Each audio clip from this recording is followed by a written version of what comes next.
What's up, everybody? This is mainly going to be a pop haul, but before I get to that, I do want to show you two other items here real quick that I have that arrived in the mail very recently. So the first item here is a fig pin of Harley Quinn, and this is one that really caught my attention. I think it looks fantastic, and I've never seen her like this before, although I do think this is a reference to a comic. I feel like I've seen this artwork elsewhere. But and if anybody knows about, the reference for this design of Harley Quinn, definitely let me know about that in the comments. These other pins back here look pretty awesome as well. Batman, Superman, Wonder Woman. Of course, fig pin, they have different versions of these characters, but I really wanted this one because, like I said, it's a very unique look for Harley Quinn. I think it's a very cool look for her as well. And I was talking to a friend, messaging back and forth about fig pins, and I mentioned this specific one, that this is one that it kind of got away from me, and I was trying to find it at a reasonable price. And during that conversation, I actually just Googled it out of curiosity, and of all places, I found this on Walmart's website for like 20 bucks shipped, which is a really good deal compared to the other listings I've seen for this pin. So yeah, I was really happy to get this. It arrived. It took a little while to get here, but I didn't mind waiting, especially with what's going on. It's not like I'm in a rush to be anywhere. So yeah, very happy with this pin. I think it looks really awesome. Very nice addition to my collection. I think I am going to keep that in the packaging and just sit it along with my Harley Quinn collection. And then another item I have here, based on the upcoming Black Widow movie, I have the white suit Black Widow Marvel Legends figure, which you see, of course, it comes with the different hands there. It's got the different weapons. She's got her pistols there, of course, and I'm not even sure what this weapon is called. If anybody knows the name, let me know. I know for sure I've seen those weapons before, though, maybe in martial arts films. But yeah, this is a very cool looking figure. I like the explosion effects as well. And the likeness of the actress, Scarlett Johansson, is pretty on point. The neck does look kind of elongated, but I guess that's for the sake of the articulation. I mean, when you angle it straight on, it doesn't look, quite so out there. But yeah, from that angle, looks like a really long neck there. But yeah, overall, she looked great in this suit. I may still get the pop of her in this suit. I haven't gotten that one yet. I may pick that one up. We'll see. But yeah, the figure is really awesome. The artwork on here is nice as well. And this figure, I'm not going to take it out in this particular video, but I may get it out later on and pose it some. And if I decide to do that, then I'll probably put some images up on my Instagram eventually. But yeah, very happy to have this figure here. Like I said, I may get that pop as well eventually. As far as the pops are concerned, the first one I have here shouldn't surprise anybody that's been on the channel recently or even on my Instagram recently. This variant, I mentioned it in Funko News, of course, and I was looking forward to it. Got my order in. It arrived pretty quickly here. So we have the box lunch exclusive diamond variant of the Morton Salt Girl. Of course, when it says diamond, that means it has this glitter paint job. Really looking forward to getting this one out and seeing how it really looks in the light.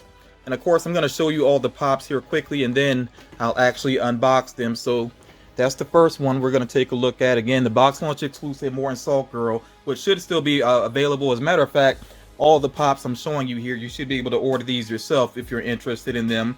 And then, of course, here from Fight Club, we have Tyler Durden. So I didn't get the chase, and I'm actually okay with that because I think this Tyler Durden Pop looks pretty cool up close. When I first saw the images, I wasn't so sure about him, and once I unbox him, we'll talk about, some of the details here. But yeah, I'm actually fine with not getting the chase. Of course, the chase is of Edward Norton's character, the narrator, which I'm not sure if they actually gave him a specific name within the movie. And of course, back there, this is awesome that it has the rules of Fight Club. And of course, starting off there, number 1, you do not talk about Fight Club. Number 2, you do not talk about Fight Club. I like that. So that is pretty cool. I like when Funko actually does some creative things with the back of the box. And I don't know if I'm going to even worry about the chase for Fight Club at all. We'll see. If I see it at a good price eventually, maybe, but I'm not going to order another one hoping that I get it. And then, of course, here I have pops related to the 90s Batman movies. I'm actually going to work backwards here. So I have from Batman and Robin. Here I have Mr. Freeze. And I've seen a custom of Mr. Freeze before. Actually, I've seen more than one. I saw one that was absolutely amazing because it actually had lights in it and everything. And who knows, now that we have an actual Mr. Freeze here, you know, the Arnold Schwarzenegger Mr. Freeze, maybe a custom artist can play around with this and do something really creative with it. But, you know, just as is, I think this is a pretty awesome looking pop. I am going to try to get that Poison Ivy from a local seller. That's actually a specialty series exclusive, which I don't know if it's going to be delayed or not, you know, due to what's going on in the world. We'll just have to wait and see, but I am looking forward to getting that one as well. Okay, then we have here Tommy Lee Jones, Two-Face, which, you know, even though it's in the box right now, seeing this up close, I'm really glad I got this. I was actually questioning it a little bit. Should I go for, you know, all of the villains? But yeah, I'm glad that I have invested into them, because yeah, this is pretty cool. Looking forward to getting this one out of the box as well. And you see on the back, you notice with the back of the box is it's just focusing on that particular film. So of course, that means I also have the Jim Carrey Riddler here, which was such an over-the-top performance. You know, Batman Forever is, it's not as over-the-top as Batman and Robin, obviously, but it was getting there. It was definitely getting there, you know. So yeah, Jim Carrey as the Riddler, though I still think it was solid casting. It's just, that was a crazy movie. And then I do have the Joker here, and I did not get the chase. I am perfectly fine with that though, because man, this is like a long overdue pop, and it was worth the wait in my opinion. This looks absolutely fantastic. So very happy with this, and that is a chase I will still try to hunt down. As a matter of fact, and you notice back here it has that Batman that released previously, the 89 Batman. This is a chase that I will go for. I actually do have another Joker on pre-order, which I'm not going to cancel. You know, I'm going to take the chance and see if I look up and get the chase. If not, you know, if I end up with another comment, I'll take that comment and either get it customized or put it into my giveaway pool, you know, prize pool basically. So we'll see what happens with that. But yeah, I'd like to have the chase as well. But like I said, this common is pretty fantastic. As far as close-ups are concerned, I'm actually going to start off with the Fight Club pop here of Tyler Durden, of course played by Brad Pitt, because this one up close, it really does have some nice details to it. Now obviously, you know, he has on the huge sunglasses there, so that does kind of cover up his brow, but his brow is accurate to the movie, where he does have like a scar there through his eyebrow. Okay, so that is actually accurate. Like I said, it's just covered up some by, you know, the frames of the shades there. And then, of course, the bar of soap in his hand actually does say Fight Club on it, which is a really nice detail there. I was wondering about that when I saw the glams. I thought it might just be, you know, a plain pink bar of soap, which honestly would have been okay, but I'm glad they went that extra mile and actually got the words Fight Club on there. His outfit, of course, is on point, you know, true to the movie as well. It's kind of funny that, you know, in the movie they're so anti-establishment and anti, I guess you would say, like frivolous things and fashion and all of that, but you know, and trying to go against fashion, his character actually looked pretty fashionable. The way that he doesn't match is it's a style within itself, basically, you know. So his outfit is kind of all over the place, but at the same time it's a cool outfit when it comes down to it, especially the vintage style, you know, jacket and shirt looks pretty cool. But yeah, the hair is on point, true to the character as well. And there's one detail that's true to the character and Brad Pitt in general as well, that I know some people are not a big fan of, you know, these brow lines here. But if you really look at Brad Pitt, I mean, it's actually true to him. There are a lot of times when you can't see those lines on his brow there, you know, so it actually is true to him as an actor. I still think the facial hair looks a little bit awkward. Not sure how I feel about that, the way they did this, but overall, when you look at this, if you know the movie Fight Club, there's no mistaking who this is. So yeah, I really do like it overall. Now, I started off with him because as I was unboxing him, I noticed two really nice details with the box. I like when Funko does these little Easter eggs. So at the bottom of the box, let me show you all real quick, and I tend to usually open pops up from the bottom. You know, it's just, you know, it's easier on the box. I think basically helps to prevent some wear and tear. But you see here at the bottom, Project Mayhem, which is pretty cool. And then once I saw that, I was like, let me see if they hid anything on the top flap, and they actually did. A quote from the movie, "Sticking feathers up your butt does not make you a chicken." So I really like that as well. Again, if you know the movie, then you know that line probably. It's just a great movie, Fight Club. Even if the movie has been spoiled for you at some point, it's still worth watching. It's just a great movie overall. So let's get to the other pops here. Of course, we have the diamond version of the Morton Salt Girl. And yeah, the glitter is really well done. When Funko started off with their glitter paint jobs, they could be a little bit messy, but I'm not really seeing like stray glitter this time. It does make a lot of sense to do a glitter paint job with her, you know, considering the salt there. And yeah, I'm actually glad that they went kind of all out, you know, with her outfit as well, giving it the glitter paint job. And then I like here also the inside of the umbrella has the glitter going on. So yeah, they made a fantastic pop just look even better in my opinion. But if somebody, you know, prefers the original, you know, I'm not mad at that either. I still like the original, of course, and I do have that one here, you know, but I actually think, you know, the glitter is just, it sets it off even more. Still one of the greatest pops of the year, no doubt in my mind. It does have glitter here on top of the umbrella as well. I feel like I saw, let me see if I can find it. It's just a very slight paint splotch. I mean, that barely even shows up on camera, so nothing bad at all there. But yeah, so this is a great looking pop overall. Like I said, still should be available with box lunch if you are interested in it. And if I do a countdown of the top pops of the year at the end of the year, you know, my favorite pops, then yeah, definitely don't be surprised if you see that on the list. Okay, next up here, Mr. Freeze, which Batman and Robin, I know it's one of those movies, it's like it's so bad it's good. People will say that about it. I just don't know if I could go back and really watch it. Like beyond, I could watch some clips maybe, but the full movie, it's just too much. It's just so bad. But yeah, this Arnold Schwarzenegger Mr. Freeze though does look really cool. I mean, this it's just 90s. You know, it's 90s cheese, over the top, really overdone, but I still like it though. And yeah, if they did a light up version of this, it would look fantastic. You know, it really would be along the lines of that custom that I saw years ago. But just as is, this is a really great looking pop.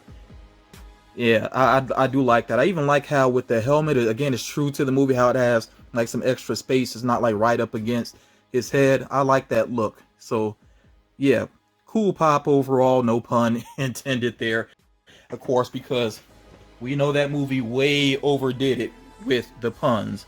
So next here we got the Tommy Lee Jones Two-Face. It does come with a stand, and this one, when I was putting him on the stand, it actually snapped into place. I don't think I've ever heard a stand do that before with Funko, but I'm glad that it's snug into place. You see there is a little paint splotch there, which I will take care of later on. That's nothing major there. I think just a little bit of rubbing alcohol will get that off of there. But yeah, the detail, especially on his burnt side of his face, yeah, it's really cool looking. I do like the colors that they went with for Batman Forever. A lot of neon colors and fuchsia and all of that. It's definitely unexpected what they did with it, but unique at the same time. And yeah, this is a pretty good looking version of Two-Face. I still think my favorite version of Two-Face is from the animated series. And then I also really do like Aaron Eckhart as Two-Face as well in The Dark Knight. To me, that's the truest version of the way that Two-Face should be. It never made sense to me of Two-Face being a district attorney and then, you know, getting damaged, of course, from, and there's different ways that the story plays out, but regardless, being burned by a criminal and then becoming a gangster. That never really made sense to me. So I like the way that he was represented in The Dark Knight, where he just went on that terror spree basically and kind of burnt out. You know, that was more fitting for me for the character. But again, this is a pretty cool looking pop. And of course he has his coin there, and he has the scarred side showing. And yeah, on the back of it, they got that detailing right. You can see that it's clean there, you know, so it's unscarred, undamaged. So yeah, this is an awesome pop all the way around. That hair is just really something else. So yeah, Two-Face there is very cool. And then of course we have the Riddler, and with the Riddler, of course they had different outfit choices with him for sure. I'm glad they went with, you know, the classic Riddler look. Of course he has his cane there, the question mark cane, the question mark suit, and the bowler hat. It's just on point, you know, so I really feel like this was the right choice. And some of the suits that he wore in the movie, especially that white suit that he wore towards the end, it was just a bit much, you know. So I'm actually glad, like I said, they went with this one. Those shoes are really sharp as well too. I like those. So yeah, good choice on the suit here for the Riddler. I really do like that. It would have been interesting to see, you know, in this day and age, how Jim Carrey would play the character. I think it would be pretty different, you know, for sure. And then finally here, of course, we got the Joker up close, Jack Nicholson. For the longest time, I really thought nobody would play the Joker as well as he did. But of course, Mark Hamill has done amazing things with him in animation and within the Arkham game series. We all know Heath Ledger was just absolutely amazing. Joaquin Phoenix as well. Of course, I am skipping a name, and it should be obvious why. But yeah, there's been some other actors that have done amazing things with the Joker as well. But I still have a lot of nostalgia for Jack Nicholson Joker. The main thing I like about this pop is they got the smile right. The way that the smile is shaped in the movie, which was just so creepy when I first saw that, especially as a kid.